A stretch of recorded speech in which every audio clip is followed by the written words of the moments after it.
You make tea or coffee at 4:45 a.m. Not because you're thirsty, because you promised. It's dark, the world is asleep, but the kettle hums and something ancient stirs in your chest. You're not making a drink, you're performing a ritual.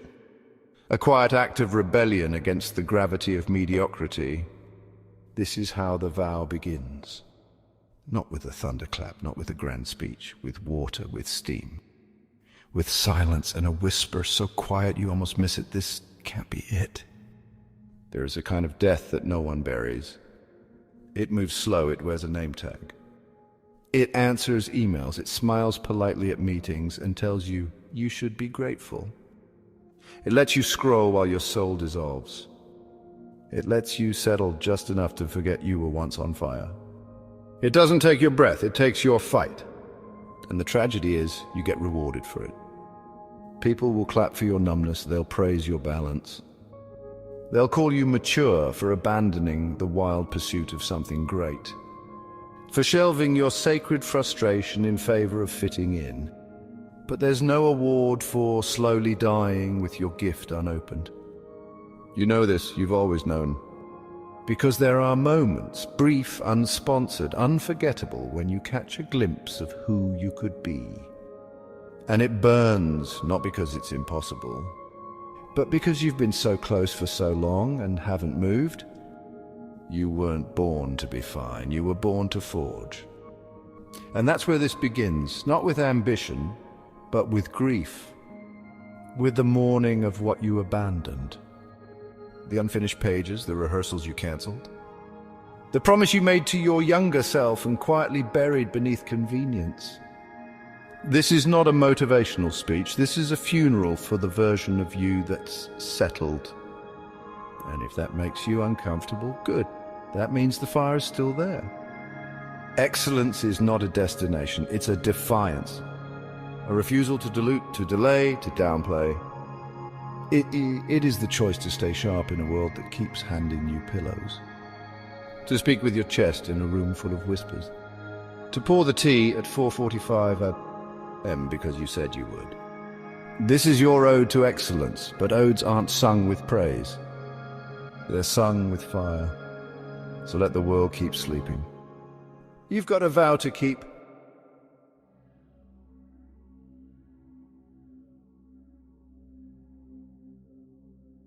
Rock bottom doesn't always crash. Sometimes it whispers. You brush your teeth. You show up to work. You meet deadlines.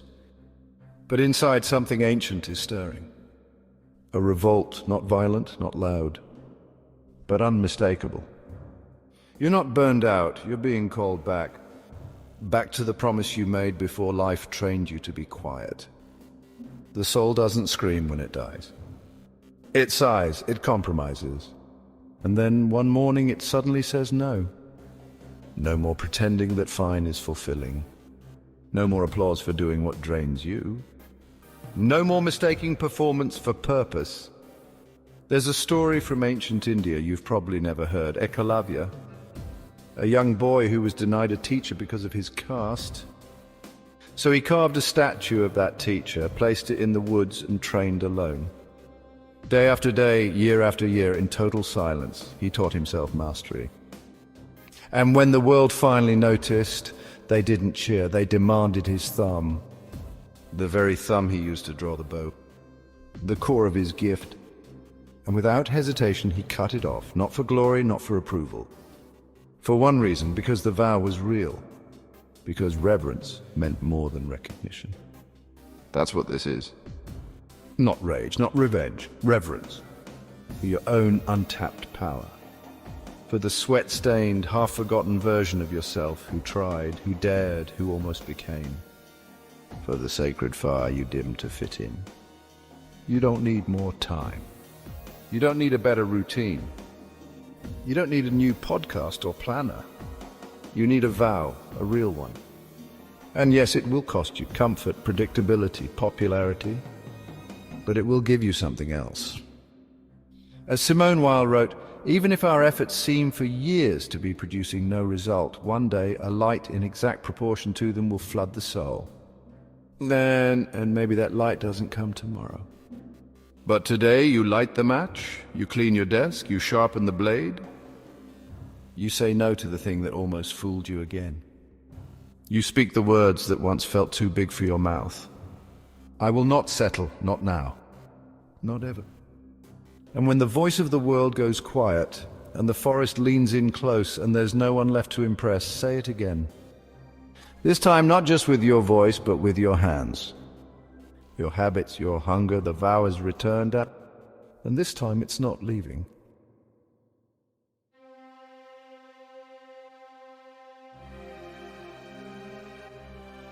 You don't climb toward excellence, you descend into it.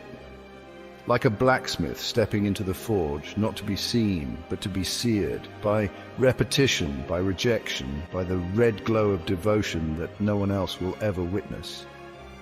This is the part where most people quit, not because they fail, but because the fire doesn't flatter them. It asks for everything and promises nothing in return. That's how you know it's real. The world will never understand the sacred violence of mastery. The way it breaks you, rebuilds you, demands your name in sweat on every tool you touch. They think excellence is a crown, but it's not, it's a scar. And in the beginning, even you will wonder if it's worth it. Because the silence is thick, the hours are long, and the progress invisible, but you keep going. Not because you believe in the outcome, because you remember the vow. You become the soul blacksmith. Not of steel, but of self, hammering thought into discipline, hammering dreams into action, hammering mediocrity into ash.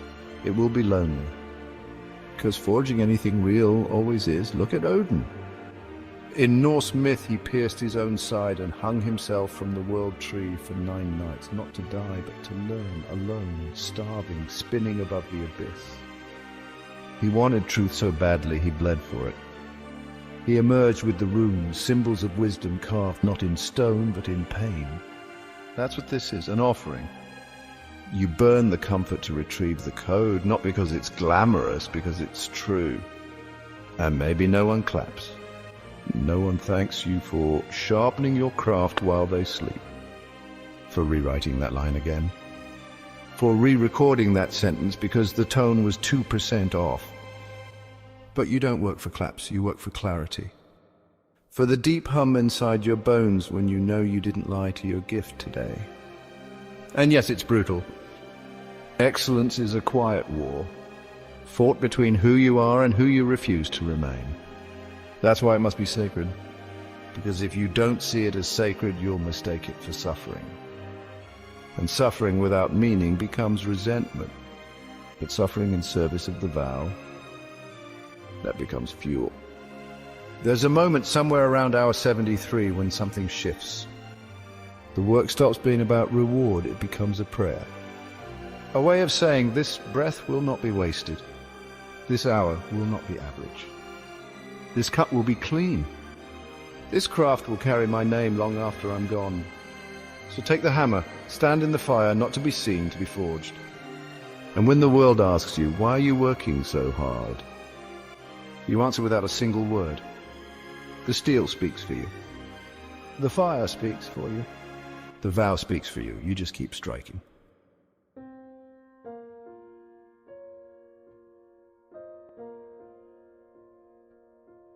They say success is loud. They're wrong. The most powerful work you'll ever do will happen in a room no one enters, at an hour no one remembers, on a day when you didn't feel like showing up, but did anyway, because the vow doesn't care how you feel. It cares whether you return. This is where the danger creeps in. Not from failure, but from invisibility. From the creeping doubt that asks, does any of this even matter? And here's the paradox.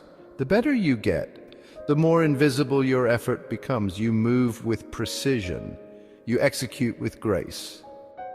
You sharpen the blade daily, and people think it's natural. They don't see the hours, the calluses, the breaks you took just to cry in the kitchen sink and still came back. Because you've learned the truth. Excellence isn't performance, it's presence. And presence isn't loud, it's deliberate. Simeon Stylites, ever heard of him? 5th century Syria. A man who climbed a stone pillar to escape distraction. Lived there for 36 years. No crowd, no status. Just wind, silence, and a vow. He didn't do it for legacy. He did it because stillness was the only way he could hear the divine.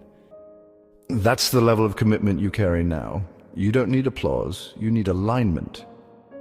And it will be misunderstood. They'll say you've changed, and you have. You no longer need their noise. You no longer mistake being seen for being whole. There's a power in moving unseen. It turns the work into a secret. A song only your soul can hear. You sweep the floor with intention. You rewrite the sentence no one flagged. You pour the tea again, not because it's dramatic, but because it's your altar. This is where the drop-off usually happens, right here, when the silence stretches, when the feedback stops, when the dopamine dries up, but that's the threshold. Most people think the silence means it's not working. But silence doesn't mean failure. Silence means sharpening. And your edge is coming back. You breathe, you press forward. You grip your tools like sacred objects, and suddenly you realize you're not invisible, you're invincible. Because you've made peace with being unseen. Because you've remembered that your greatness was never meant to be consumed. It was meant to be consecrated, so pour the tea, sweep the floor, strike the blade. No one is watching. Good. That means you're exactly where you're supposed to be.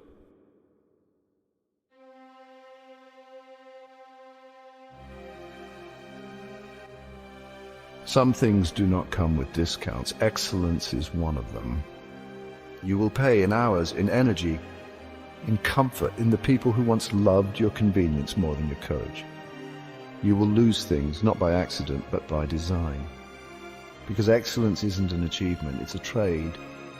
You give it your distractions, it gives you depth. You give it your doubts, it gives you direction. You give it your blood, and finally, it gives you back your name. But only if you mean it. This is the chapter most never reach, the one where the applause fades. The hustle becomes quiet, the metrics stop mattering. And you're left with a single terrifying question: am I willing to do this even if no one ever sees it? That's the pivot, from performance to reverence. You remember Wu's song, the drunken warrior from Chinese legend? Told not to cross the ridge, too dangerous. But he went anyway, and when the tiger came, he didn't run. No weapon, just fists, just fury, just resolve. He wrestled that beast to the ground and walked away, bloodied but alive. He didn't do it for status, he did it because turning back would have been a betrayal of who he was. You've met your tiger, maybe it wasn't a beast. Maybe it was a blank page, a business that almost ate you. A relationship you had to release, but you stayed. And you fought. That's the blood price. And here's the paradox. The more you give, the lighter you become. Because excellence doesn't burden you, mediocrity does. Pretending, apologizing, performing. But when you finally stand in your vow, you stop carrying the weight of being someone else. You are no longer surviving your life. You are consecrating it. Every email, every step, every note, every frame becomes an offering. Not to the world, not even to success. To the vow, the one you made at 4:45 a.m. when no one else was watching. And now when the world looks at you and asks, why are you still going? You don't point to the prize, you point to the path. You point to the tea you still pour, the words you still whisper. The promise you still keep. You don't chase your greatness anymore. You embody it because you paid the price, and it was worth every drop.